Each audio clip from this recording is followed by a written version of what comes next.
mayam akhoi channel gi problem ama khak dum leyebo ko sije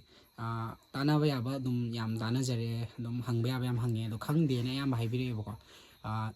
akhoi video je thagala kanda mi ayamada akhoi gi subscriber ayamada notification chattaba adagi subscription fit ta thoktaba sumaina tawba yamna mamang dhan jan tawgre ado ngasi gi video jida ju amu sumaina sigi problem je thoeba ko ngasai video je thagat khre hujik ngaki mamang da thagat khre do video je ngasi ju chap mana na maina subscription fit ta thoktre aduna mayam changa yeng biu video je su soi dana nungai gani na khali ko aduga hujik 30k su yau dore ko adu mayam 30k